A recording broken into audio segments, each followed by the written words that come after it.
उनके साथ एक ही मंच। आगे बढ़ते हुए भारत के लिए आज का दिन बहुत महत्वपूर्ण है। बीते 7 वर्षों में देश की स्वास्थ्य सुविधाओं को मजबूत करने का जो अभियान चल रहा है वो आज से एक नए चरण में प्रवेश कर रहा है और ये सामान्य चरण नहीं है, ये असामान्य चरण है। आज एक ऐसे मिशन की शुरुआत हो रही है जिसमें भारत की स्वास्थ्य सुविधाओं में क्रांतिकारी परिवर्तन लाने की बहुत बड़ी ताकत है। साथियों, 3 साल पहले पंडित दीनदयाल उपाध्याय जी की जन्म जयंती के अवसर पर पंडित जी को समर्पित आयुष्मान भारत योजना पूरे देश में लागू हुई थी। मुझे खुशी है कि आज से आयुष्मान भारत डिजिटल मिशन भी पूरे देश में शुरू किया जा रहा है। ये मिशन देश के गरीब और मध्यम वर्ग के इलाज में होने वाली जो दिक्कतें हैं उन दिक्कतों को दूर करने में बहुत बड़ी भूमिका निभाएगा।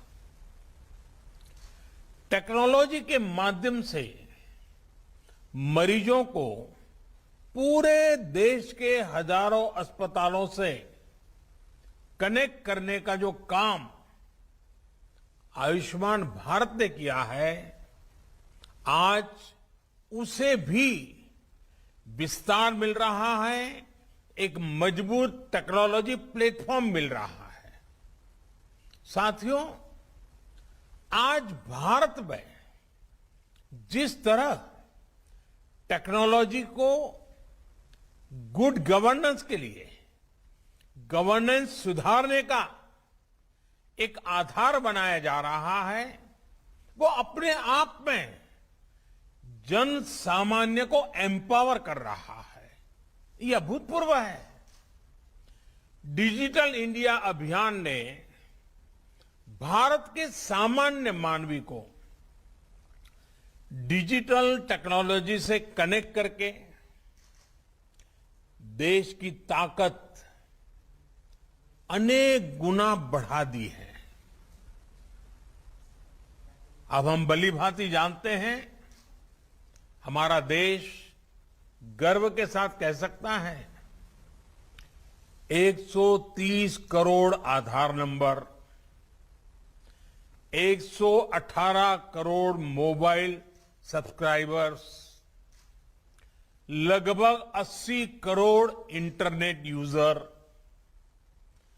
करीब 43 करोड़ 43 करोड़ जनधन बैंक खाते, इतना बड़ा कनेक्टेड इंफ्रास्ट्रक्चर दुनिया में कहीं नहीं है। ये डिजिटल इंफ्रास्ट्रक्चर राशन से लेकर प्रशासन तक हर एक को तेज और पारदर्शी तरीके से सामान्य भारतीय तक पहुंचा रहा है। यूपीआई के माध्यम से कभी भी कहीं भी डिजिटल लेन देन में आज भारत दुनिया में अपनी पहचान बना रहा है। अभी देश में जो ई रूपी वाउचर शुरू किया गया है वो भी एक शानदार पहल है। साथियों, भारत के डिजिटल समाधानों ने कोरोना से लड़ाई में भी हर भारतीय को बहुत मदद की है, एक नई ताकत दी है। अब जैसे आरोग्य सेतु ऐप से कोरोना संक्रमण के फैलते हुए रोकने में एक सजगता लाना, जागृति लाना, पूरी परिस्थितियों को पहचानना, अपने आसपास के परिसर को जानना, इसमें आरोग्य सेतु ऐप ने बहुत बड़ी मदद की है। उसी प्रकार से सबको वैक्सीन, मुफ्त वैक्सीन, इस अभियान के तहत भारत आज करीब करीब 90 करोड़ वैक्सीन डोज लगा पाया है और उसका रिकॉर्ड उपलब्ध हुआ है, सर्टिफिकेट उपलब्ध हुआ है। तो इसमें कोविन का बहुत बड़ा रोल है। रजिस्ट्रेशन से लेकर सर्टिफिकेशन तक का इतना बड़ा डिजिटल प्लेटफॉर्म दुनिया के बड़े बड़े देशों के पास नहीं है। साथियों, कोरोना काल में टेली मेडिसिन का भी अभूतपूर्व विस्तार हुआ है।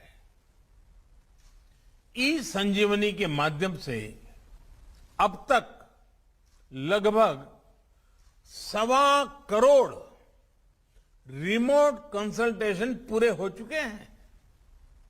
ये सुविधा हर रोज देश के दूर सुदूर में रहने वाले हजारों देशवासियों को घर बैठे ही शहरों के बड़े अस्पतालों के बड़े बड़े डॉक्टरों से कनेक्ट कर रही है।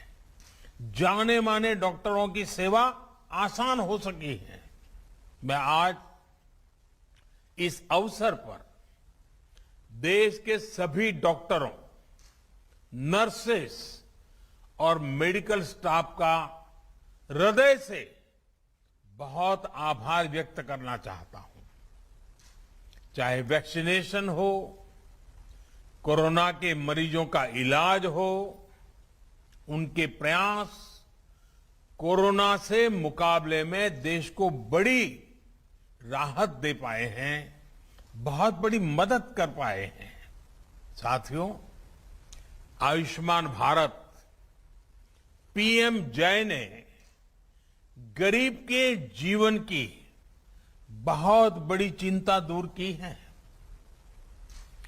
अभी तक 2 करोड़ से अधिक देशवासियों ने इस योजना के तहत मुफ्त इलाज की सुविधा का लाभ उठाया है और इसमें भी आधी लाभार्थी हमारी माताएं हैं, हमारी बहनें हैं, हमारी बेटियां हैं। ये अपने आप में सुकून देने वाली बात है, मन को संतोष देने वाली बात है। हम सब जानते हैं हमारे परिवारों की स्थिति। सस्ते इलाज के अभाव में सबसे अधिक तकलीफ देश की माताएं बहनें ही उठाती हैं। घर की चिंता, घर के खर्चों की चिंता, घर के दूसरे लोगों की चिंता में हमारी माताएं बहनें अपने ऊपर होने वाले इलाज के खर्च को हमेशा टालती रहती है, लगातार टालने की कोशिश करती है। वो ऐसा ही कहते हैं, नहीं हाँ ठीक हो जाएगा, नहीं अब ये तो एक दिन का मामला है, नहीं ऐसे ही एक पुड़िया ले लेंगे तो ठीक हो जाएगा। क्योंकि मां का मन है ना, वे दुख झेल लेती है, लेकिन परिवार पर कोई आर्थिक बोझ आने नहीं देती है। साथियों, जिन्होंने आयुष्मान भारत के तहत अभी तक इलाज का लाभ लिया है या फिर जो उपचार करा रहे हैं, उनमें से लाखों ऐसे साथी हैं जो इस योजना से पहले अस्पताल जाने की हिम्मत ही नहीं जुटा पाते थे, टालते रहते थे, वो दर्द सहते थे, जिंदगी की गाड़ी किसी तरह खींचते रहते थे, लेकिन पैसे की कमी की वजह से अस्पताल नहीं जा पाते थे।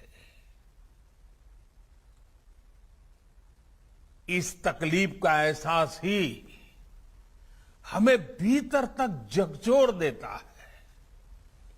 मैं ऐसे परिवारों से मिला हूं इस कोरोना काल में, और उसके पहले ये आयुष्मान की जब जो लोग सेवाएं लेते थे, कुछ बुजुर्ग ये कहते थे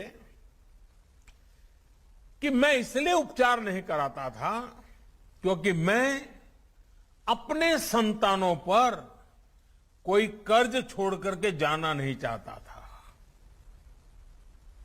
कुछ सहन कर लेंगे, हो सकता है जल्दी जाना पड़े, ईश्वर बुलाने तो चले जाएंगे, लेकिन बच्चों पर, संतानों पर कोई आर्थिक कर्ज छोड़ करके नहीं जाना है, इसलिए उपचार नहीं कराते थे। और यहां इस कार्यक्रम में उपस्थित हमसे ज्यादातर ने अपने परिवार में, अपने आसपास ऐसे अनेकों लोगों को देखा होगा। हमसे ज्यादातर लोग इसी तरह की चिंताओं से खुद भी गुजरे हैं। साथियों, अभी तो कोरोना काल है, लेकिन उससे पहले मैं देश में जब भी प्रवास करता था, राज्यों में जाता था, तो मेरा प्रयास रहता था कि आयुष्मान भारत के लाभार्थियों से मैं जरूर मिलूं। मैं उनसे मिलता था, उनसे बातें करता था, उनके दर्द, उनके अनुभव, उनके सुझाव मैं उनसे सीधा लेता था। ये बात वैसे मीडिया में या और सार्वजनिक रूप से ज्यादा चर्चा में नहीं आई, लेकिन मैंने इसको अपना नित्य क्रम बना दिया था।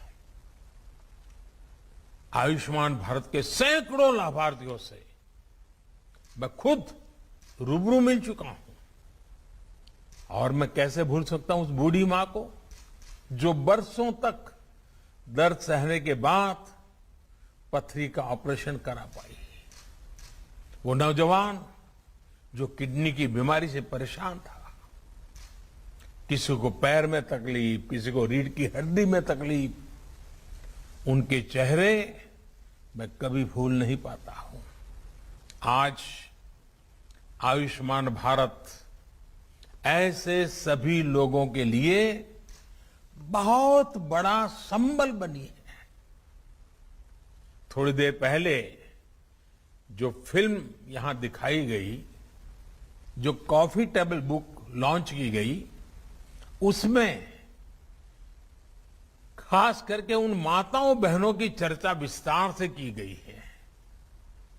बीते 3 सालों में जो हजारों करोड़ रुपए सरकार ने वहन किए हैं, उससे लाखों परिवार गरीबी के कुचक्र में फंसने से बचे हैं। कोई गरीब रहना नहीं चाहता है। कड़ी मेहनत करके गरीबी से बाहर निकलने के लिए हर कोई कोशिश करता है, अवसर तलाशता है। कभी तो लगता है कि हाँ बस अब कुछ ही समय में गरीबी से बाहर आ जाएगा, और अचानक परिवार में एक बीमारी आ जाए तो सारी मेहनत मिट्टी में मिल जाती है। फिर वो 5-10 साल पीछे उस गरीबी के चक्कर में फंस जाता है। बीमारी पूरे परिवार को गरीबी के कुचक्र से बाहर नहीं आने देती है, और इसलिए आयुष्मान भारत सहित हेल्थ केयर से जुड़े जो भी समाधान सरकार सामने ला रही है, वो देश के वर्तमान और भविष्य में एक बहुत बड़ा निवेश है। भाइयों और बहनों, आयुष्मान भारत डिजिटल मिशन अस्पतालों में प्रक्रियाओं को सरल बनाने के साथ ही ईज ऑफ लिविंग भी बढ़ाएगा। वर्तमान में अस्पतालों में टेक्नोलॉजी का जो इस्तेमाल होता है, वो फिलहाल सिर्फ एक ही अस्पताल तक या एक ही ग्रुप तक सीमित रहता है। नए अस्पताल या नए शहर में जब मरीज जाता है तो उसको फिर से उसी प्रक्रिया से गुजरना पड़ता है। डिजिटल हेल्थ रिकॉर्ड्स के अभाव में उसको सालों साल से चली आ रही फाइलें लेकर चलना पड़ता है। इमरजेंसी की स्थिति में तो ये भी संभव नहीं होता है। इससे मरीज और डॉक्टर दोनों का बहुत सा समय भी बर्बाद होता है, परेशानी भी ज्यादा होती है और इलाज का खर्च भी बहुत अधिक बढ़ जाता है। हम अक्सर देखते हैं कि बहुत से लोगों के पास अस्पताल जाते समय उनका मेडिकल रिकॉर्ड ही नहीं होता। ऐसे में जो डॉक्टरी जो परामर्श होता है, जांच होती है, वो उसको बिल्कुल जीरो से शुरू करनी पड़ती है, नए सिरे से शुरू करनी पड़ती है। मेडिकल हिस्ट्री का रिकॉर्ड न होने से समय भी ज्यादा लगता है, खर्च भी बढ़ता है और कभी कभी तो उपचार कॉन्ट्राडिक्टरी भी हो जाता है। और हमारे गांव देहात में रहने वाले भाई बहन तो इस वजह से बहुत परेशानी उठाते हैं। इतना ही नहीं, डॉक्टरों की कभी अखबार में एडवर्टाइजमेंट तो होती नहीं है। कानों कान बात पहुंचती कि भाई फलाने डॉक्टर अच्छे हैं, मैं गया था तो अच्छा हुआ। अब इसके कारण डॉक्टरों की जानकारी हर किसी के पास पहुंचेगी भी, हाँ कौन ऐसे बड़े बड़े डॉक्टर हैं, कौन इस विषय के जानकार है, किसके पास पहुंचना चाहिए, नजदीक में कौन है, जल्दी कहां पहुंच सकते हैं, सारी सुविधाएं। और आप जानते हैं, और मैं और एक बात कहना चाहूंगा, इन सभी नागरिकों को इस तरह की परेशानी से मुक्ति दिलाने में आयुष्मान भारत डिजिटल मिशन बड़ी भूमिका निभाएगा। साथियों, आयुष्मान भारत डिजिटल मिशन अब पूरे देश के अस्पतालों के डिजिटल हेल्थ सॉल्यूशंस को एक दूसरे से कनेक्ट करेगा। इसके तहत देशवासियों को अब एक डिजिटल हेल्थ आईडी मिलेगी। हर नागरिक का हेल्थ रिकॉर्ड डिजिटली सुरक्षित रहेगा।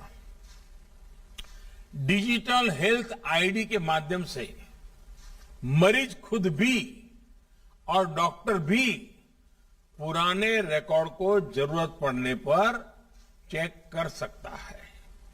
यही नहीं, इसमें डॉक्टर, नर्स, पैरामेडिक्स जैसे साथियों का भी रजिस्ट्रेशन होगा।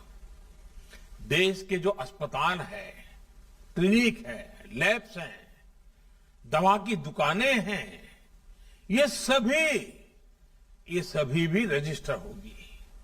यानी ये डिजिटल मिशन हेल्थ से जुड़े हर स्टेक होल्डर को एक साथ एक ही प्लेटफॉर्म पर लाएगा।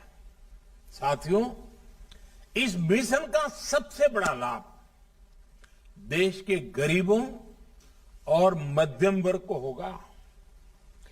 एक सुविधा तो यह होगी कि मरीज को देश में कहीं पर भी ऐसा डॉक्टर ढूंढने में आसानी होगी जो उसकी भाषा भी जानता है, समझता है और उसकी बीमारी के उत्तम से उत्तम उपचार का वो अनुभवी है।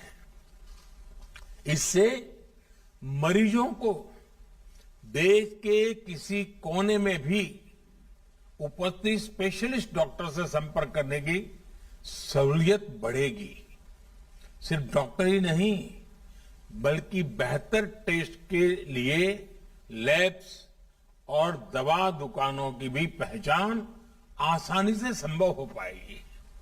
साथियों, इस आधुनिक प्लेटफॉर्म से इलाज और हेल्थ केयर पॉलिसी मेकिंग में से जुड़ा पूरा इकोसिस्टम और अधिक प्रभावी होने वाला है। डॉक्टर और अस्पताल इस प्लेटफॉर्म का उपयोग अपनी सर्विस को रिमोट हेल्थ सर्विस प्रोवाइड करने में कर पाएंगे। प्रभावी और विश्वस्त डेटा के साथ इससे इलाज भी बेहतर होगा और मरीजों को बचत भी होगी। भाइयों और बहनों, देश में स्वास्थ्य सेवाओं को सहज और सुलभ बनाने का जो अभियान आज पूरे देश में शुरू हुआ है, ये 6-7 साल से चल रही सतत प्रक्रिया का एक हिस्सा है। बीते वर्षों में भारत ने देश में आरोग्य से जुड़ी दशकों की सोच और अप्रोच में बदलाव किया है। अब भारत में एक ऐसे हेल्थ मॉडल पर काम जारी है जो होलिस्टिक हो, समावेशी हो। एक ऐसा मॉडल जिसमें बीमारियों से बचाव पर बल हो, यानी प्रिवेंटिव हेल्थ केयर, बीमारी की स्थिति में इलाज सुलभ हो, सस्ता हो और सबकी पहुंच में हो। योग और आयुर्वेद जैसी आयुष की हमारी पारंपरिक चिकित्सा पद्धति पर बल हो। ऐसे सभी प्रोग्राम गरीब और मध्यम वर्ग को बीमारी के कुचक्र से बचाने के लिए शुरू किए गए। देश में हेल्थ इंफ्रा के विकास और बेहतर इलाज की सुविधाएं देश के कोने कोने तक पहुंचाने के लिए नई स्वास्थ्य नीति, हेल्थ पॉलिसी, स्वास्थ्य नीति बनाई गई। आज देश में एम्स जैसे बहुत बड़े और आधुनिक स्वास्थ्य संस्थानों का नेटवर्क भी तैयार किया जा रहा है। हर 3 लोकसभा क्षेत्र के बीच एक मेडिकल कॉलेज का निर्माण भी प्रगति पर है। साथियों, भारत में स्वास्थ्य सुविधाओं को बेहतर बनाने के लिए बहुत जरूरी है कि गांवों में जो चिकित्सा सुविधाएं मिलती हैं, उनमें सुधार हो। आज देश में गांव और घर के निकट ही प्राइमरी हेल्थ केयर से जुड़े नेटवर्क को हेल्थ एंड वेलनेस सेंटर में उससे सशक्त किया जा रहा है। अभी तक ऐसे लगभग 80,000 सेंटर्स चालू हो चुके हैं। ये सेंटर्स रूटीन चेकअप और टीकाकरण से लेकर गंभीर बीमारियों की शुरुआती जांच और अनेक प्रकार के टेस्ट की सुविधाओं से लैस हैं। कोशिश ये है कि इन सेंटर्स के माध्यम से जागरूकता बढ़े और समय रहते गंभीर बीमारियों का पता चल सके। साथियों, कोरोना वैश्विक महामारी के इस दौर में मेडिकल इंफ्रास्ट्रक्चर के निर्माण को निरंतर गति दी जा रही है। देश के जिला अस्पतालों में क्रिटिकल केयर ब्लॉक्स का इंफ्रास्ट्रक्चर तैयार किया जा रहा है। बच्चों के इलाज के लिए जिला और ब्लॉक के अस्पतालों में विशेष सुविधाएं बन रही हैं। जिला स्तर के अस्पतालों में अपने ऑक्सीजन प्लांट्स भी स्थापित किए जा रहे हैं। साथियों, भारत के हेल्थ सेक्टर को ट्रांसफॉर्म करने के लिए मेडिकल एजुकेशन में भी अभूतपूर्व रिफॉर्म्स हो रहे हैं।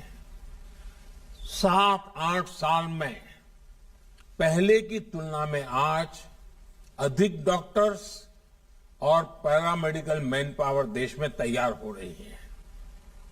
सिर्फ मैन पावर ही नहीं, बल्कि हेल्थ से जुड़ी आधुनिक टेक्नोलॉजी, बायोटेक्नोलॉजी से जुड़ी रिसर्च, दवाओं और उपकरणों में आत्मनिर्भरता को लेकर भी देश में मिशन मोड पर काम चल रहा है। कोरोना की वैक्सीन के डेवलपमेंट और मैन्युफैक्चरिंग में भारत ने जिस तरह अपना सामर्थ्य दिखाया है, वो हमें गर्व से भर देता है। स्वास्थ्य उपकरणों और दवाओं के कच्चे माल के लिए पीएलआई स्कीम से भी इस क्षेत्र में आत्मनिर्भर भारत अभियान को बहुत ताकत मिल रही है। साथियों, बेहतर मेडिकल सिस्टम के साथ ही ये भी जरूरी है कि गरीब और मध्यम वर्ग का दवाओं पर कम से कम खर्च हो। इसलिए केंद्र सरकार ने जरूरी दवाओं, सर्जरी के सामान, डायलिसिस जैसी अनेक सेवाओं और सामान को सस्ता रखा है। भारत में ही बनने वाली दुनिया की श्रेष्ठ जेनरिक दवाओं को इलाज में ज्यादा से ज्यादा उपयोग में लाने के लिए प्रोत्साहन दिया गया है। 8,000 से ज्यादा जन औषधि केंद्रों ने तो गरीब और मध्यम वर्ग को बहुत बड़ी राहत दी है। और मैं जन औषधि केंद्र से जो दवाइयां लेते हैं, ऐसे मरीजों से भी पिछले दिनों मुझे कई बार बात करने का मौका मिला और मैंने देखा है कुछ परिवार ऐसे उनको डेली कुछ दवाइयां लेनी पड़ती हैं, कुछ उम्र में कुछ बीमारियों के कारण। इस जनऔषधि केंद्र के कारण ऐसे मध्यम वर्गीय परिवार के 1,000, 1,500, 2,000 रुपया हर महीना बच रहा है। साथियों, एक संयोग ये भी है कि आज का ये कार्यक्रम वर्ल्ड टूरिज्म डे पर आयोजित हो रहा है। कुछ लोग सोच सकते हैं कि हेल्थ केयर के प्रोग्राम का टूरिज्म से क्या लेना देना, लेकिन हेल्थ का टूरिज्म के साथ एक बड़ा मजबूत रिश्ता है, क्योंकि जब हमारा हेल्थ इंफ्रास्ट्रक्चर इंटीग्रेटेड होता है, मजबूत होता है, तो उसका एक सकारात्मक प्रभाव टूरिज्म सेक्टर पर भी पड़ता है। क्या कोई टूरिस्ट ऐसी जगह जाना चाहेगा जहां किसी इमरजेंसी में इलाज की बेहतर सुविधा ही न हो? और कोरोना के बाद से तो अब ये और भी महत्वपूर्ण हो गया है। जहां वैक्सीनेशन जितना ज्यादा होगा, टूरिस्ट वहां जाने में उतना ही सेफ महसूस करेंगे। और आपने देखा होगा, हिमाचल हो, उत्तराखंड हो, सिक्किम हो, गोवा हो, ये जो हमारे टूरिस्ट डेस्टिनेशन वाले राज्य हैं, वहां बहुत तेजी से, अंडमान निकोबार हो, बहुत तेजी से वैक्सीनेशन को बल दिया गया है, क्योंकि टूरिस्टों के लिए मन में एक विश्वास पैदा हो। आने वाले वर्षों में ये बात निश्चित है कि सारे फैक्टर और भी मजबूत होंगे। जिन जिन जगहों पर हेल्थ इंफ्रा बेहतर होगा, वहां टूरिज्म की संभावनाएं और ज्यादा बेहतर होगी। यानी हॉस्पिटल और हॉस्पिटैलिटी और एक दूसरे के साथ मिलकर चलेंगे। साथियों, आज दुनिया का भरोसा भारत के डॉक्टर्स और हेल्थ सिस्टम पर लगातार बढ़ रहा है। विश्व में हमारे देश के डॉक्टरों ने बहुत इज्जत कमाई है, भारत का नाम ऊंचा किया है। दुनिया के बड़े बड़े लोगों के साथ आप पूछोगे तो कहेंगे, हां, मेरा एक डॉक्टर तो हिंदुस्तानी है। यानी भारत के डॉक्टरों की नामना है।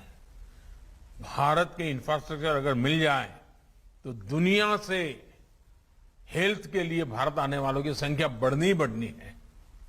इंफ्रास्ट्रक्चर की कई मर्यादाओं के बीच भी लोग भारत में ट्रीटमेंट कराने के लिए आते हैं और उसकी कभी तो बड़ी इमोशनल कथाएं हमें सुनने को मिलती। छोटे छोटे बच्चे हमारे अड़ोस पड़ोस के देशों से भी जब यहां आते हैं, स्वस्थ होकर के जाते हैं, पूरा परिवार खुश, उस देश में भी खुशियां फैल जाती हैं।